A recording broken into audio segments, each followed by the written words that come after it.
we're coming to you with another segment on turkey calls. We got Steve. How's it going? And Steve, what do we have today? We got a glass slate call, or turkey call, and we got two different ones. And we got a couple different strikers that we're going to be using today. And we just wanted to talk about the different techniques and upkeep on them and things of that nature. Now, there's all kinds of different types of materials that these are made of, and they all have, most all of them have a sounding board in the back. Yeah. Which you really need.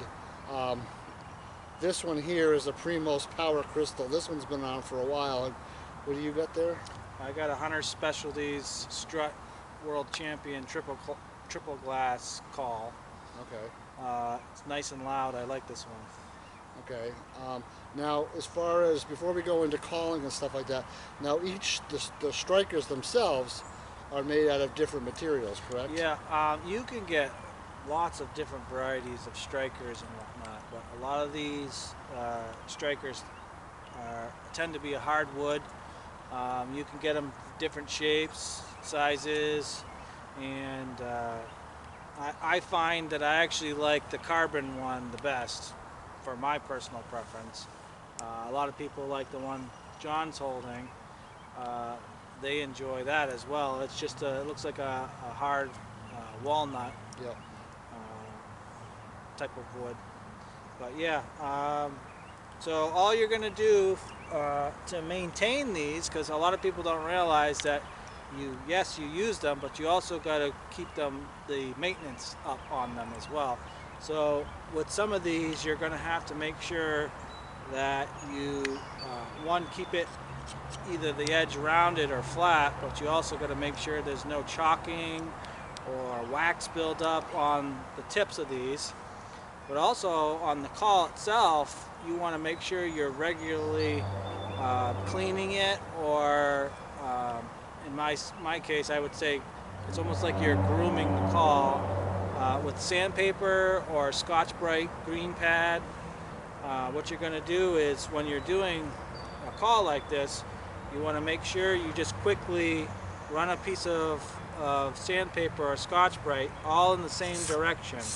As long as you run it in the same direction, make a couple of grooves, you have that base to run your call against, and it makes it for a nice clean call. So That's decent. You want to give it a go? Of course, I get the oldest one.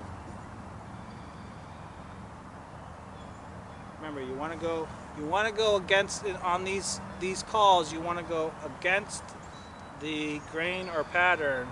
You want to go against it, so it makes that turkey noise, just like that. Now, also calls like this are going to have what they call sweet spots that are going to be better than others, and it really depends on the call, and you do have to practice and trying to find that perfect little tone. It's all about the practice. Yep. Yeah, it's just like anything else. The more you use it, the better you get at it. Right. Now show them real quick. Now this is a really old one. I've had this one for a while. This one actually truly is made out of slate. This one is an actual slate call. It's more for low vocalization, whereas this is a high vocalization, so it goes further. Whereas this is where if you got a bird coming fairly close, this is the type of call you'd like to use because it's a little quieter. So, anything you want to say on the slate call? I started out with a slate. I think back in the time I started, that was pretty much it. That and box calls, and then they had the diaphragm calls, and they had other styles. But you know what I mean? I'm talking 20 years ago, 30 years ago. There really wasn't the variety that there is today. Now they have all kinds of materials they're making this stuff out of. I started off with a slate call that was just like this glass call that I had gotten from another hunting friend of mine, and I'm pretty grateful that I got to experience that type of call and whatnot. And I still have it, and I keep it regularly tuned up, and I still use it. My son likes to use it here and there.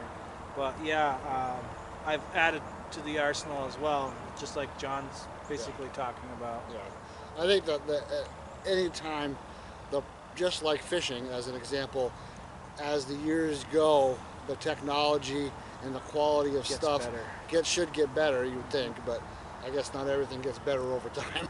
Well, no, I mean, you're still trying to lure in a turkey. Yeah. They all do the same thing, you're good to go. You're good to go. Yeah. You can go from a poor man call to a little bit better class call. Yeah. And the same thing, I'm assuming, you can tell me if I'm wrong. Now, I'm sure these are probably made, you can make these yourself too, I would imagine. There's probably people that manufacture their own, Yep. other than the major companies out there. I live up in New Hampshire, and a lot of guys up there, they actually turn their own backing and create their own slate or glass call. And there's something to be said for it. It's an art, it definitely is an art. So, yeah. Yeah, well, I think we just about got down the glass call and the slate call and the friction calls. Yep, except for the... You guys have a great day, and Have I'll a good see you one, next guys. time.